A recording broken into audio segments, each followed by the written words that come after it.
Hey y'all, Edward the Lego Texan here with another speed build for you.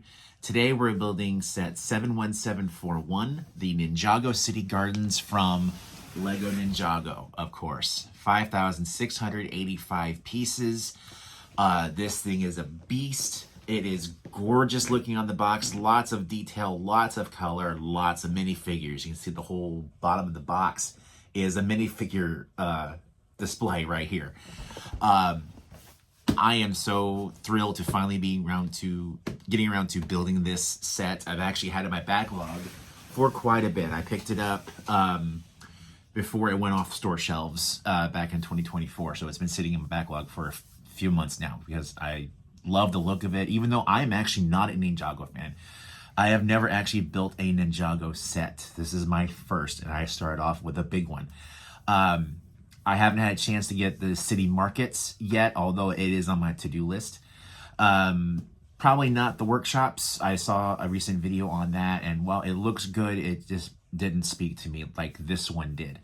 Very modular. All the little buildings are, separate little mini builds that you just start stacking on to this. In addition to this, there's a special bonus part to this build, and that is I am constructing Mills plates for the bottom of this. Now, I'm not a Lego City builder. I do not have any desire to create a Lego City. However, this thing is so tall and it's only supported by one 32 by 32 base plate and a 16 by 32 for the companion build inside. And I don't feel comfortable transporting that on just a flimsy base plate. So I've decided to Mills plate this set for display purposes and for ease of movement.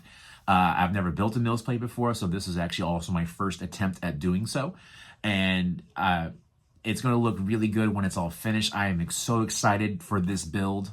And let's go ahead and open the box and let's get to it.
back to my review of the Ninjago City Gardens. I'm going to take a little bit of a different approach to this review than I've done in my other reviews in the past.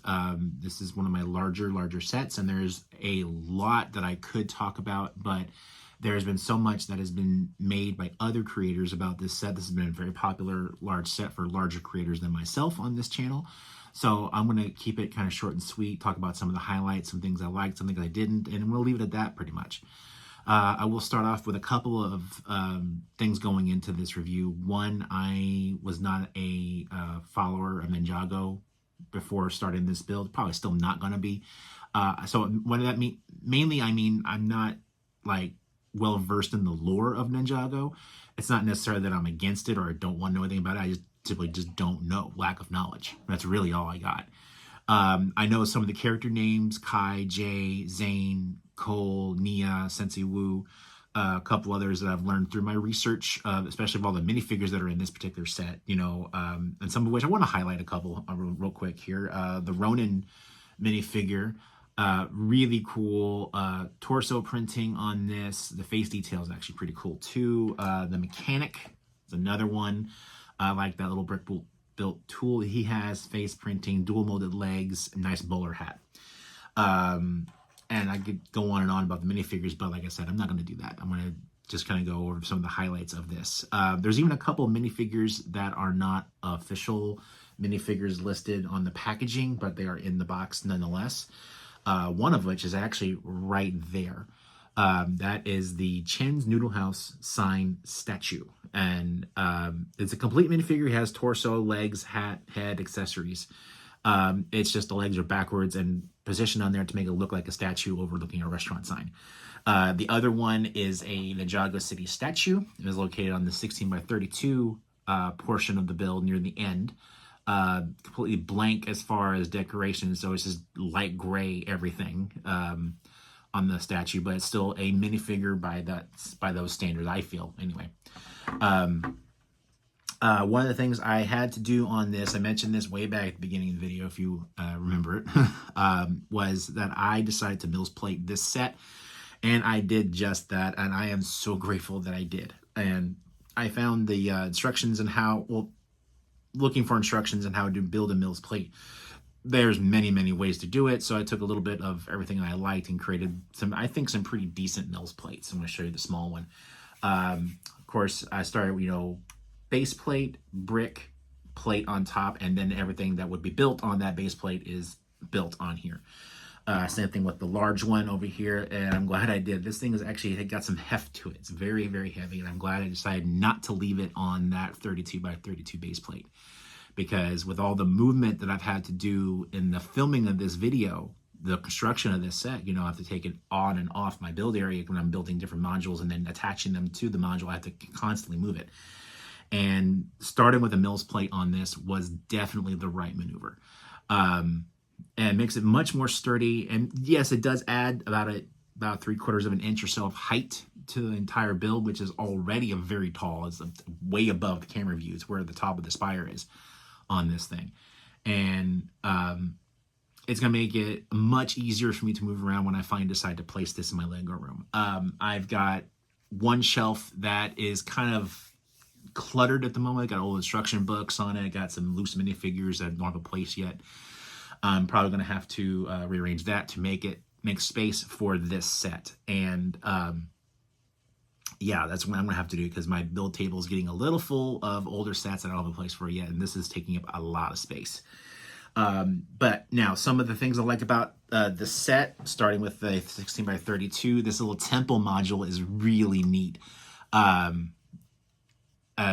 Lots of good part usage in this and all over the set too. I mean, we got red blasters for the top of the temple up here.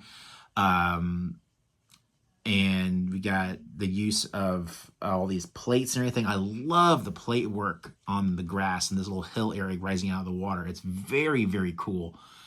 Just the layering of plates and staggering everything to make it look like a natural formation.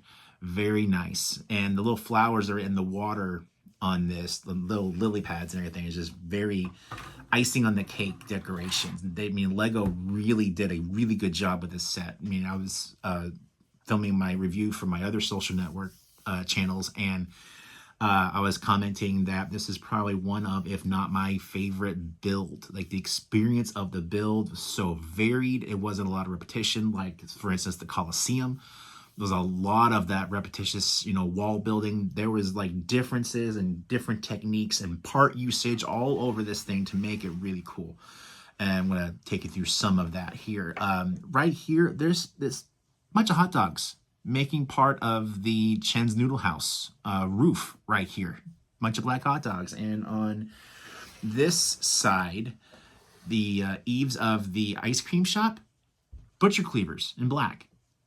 I mean, how much more creative can you get than that, using those parts in an interesting way to create roofing on this? We've even got a track as part of the decoration of this central bit right here. And there's clear minifigure heads for lamps. There's some of those. I'll lift this up carefully. I'll show you the Mills plate while I got it in the air too. But if you notice right there, you see transparent minifigure head there. There are skeleton torsos as far as the construction goes and some of this stuff. Now, here's the base plate on the bottom. Makes it much, much safer to lift, although it's got some weight to it. So I'm going to go ahead and put this thing back down. There we go. And this thing is modular. If I wanted to take it apart, for transport, easier transport, I probably would, but I'm not going to probably do that once it's set on my shelf. I'm probably not going to move around too much. Of course, we got the obligatory frog. You got a single pink frog on the part of the first steps of the building. I'm going to put it back where it was. So that was really cool to see a little pink frog, part of the build. And lots of sticker detail, 3 sheets of stickers, somewhere in the range of 60, I think is the total number of stickers in this set. Extra parts, including, for instance, this one right here, this transparent pink trapezoidal shape. One here, and there's 4 in the spire up top. And lots of stickers all over the place, but they don't really detract too much. They're like used for signage and other decorations. I don't believe there's any printed. There's a couple of printed parts in this, but only a handful in this set. All the decorations are like sticker elements, and I don't have a problem with that. I think that was a good choice to make on this. I did find one single missing part, and it's not a part I have in my inventory. It's the one that they use mainly for like computer screens, like in the office set and other places where they need like computers or TVs. One of those was missing in this, so I have to contact Lego to get a replacement part. But it's way at the bottom. It's hidden underneath most of this, so you wouldn't know it was missing unless you were looking for it.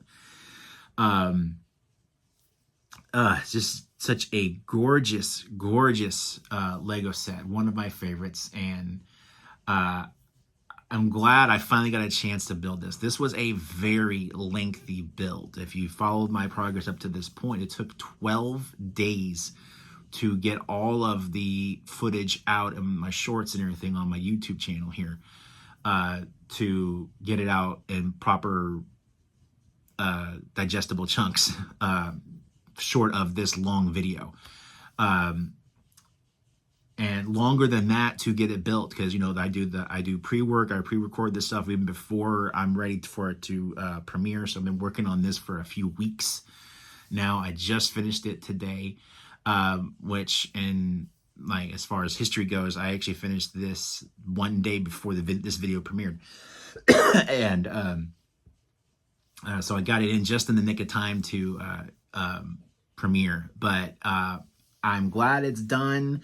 It is a big project. This is actually one of the last big projects I have for a while. Most of my stuff going forward is going to be a lot smaller for a bit. Give myself a break from a huge project like this. And I'm so happy to have done this. I'm so glad to have shared this with all of you. And that'll bring my review to a close. So thank you all for very much for watching and along to this point. Please like this video. Please give me a subscribe if you aren't already, to see more Lego content. Please consider also following me on my other socials, TikTok and Instagram, Clapper, and Blue Sky, all of which are linked in the description below this video. And that'll do it for today, guys. Keep on building. Bye.